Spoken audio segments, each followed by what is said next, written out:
If you're searching how to buy shares of Ceva Inc., this short guide will show the basic steps.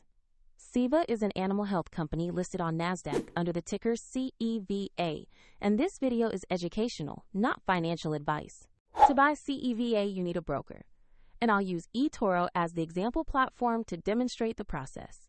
After registering, you'll need to verify your account, typically with an ID, and add funds before you can place an order.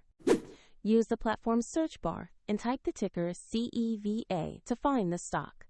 Then, select the listing that shows Ceva Inc. on NASDAQ to ensure it's the correct share.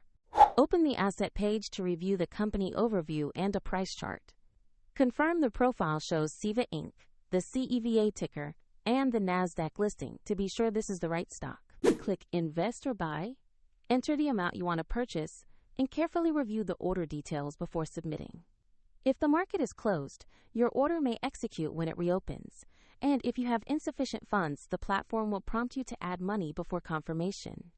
After the trade executes, your position will appear in your portfolio. Check the description for a link to eToro if you want to follow the same step-by-step process.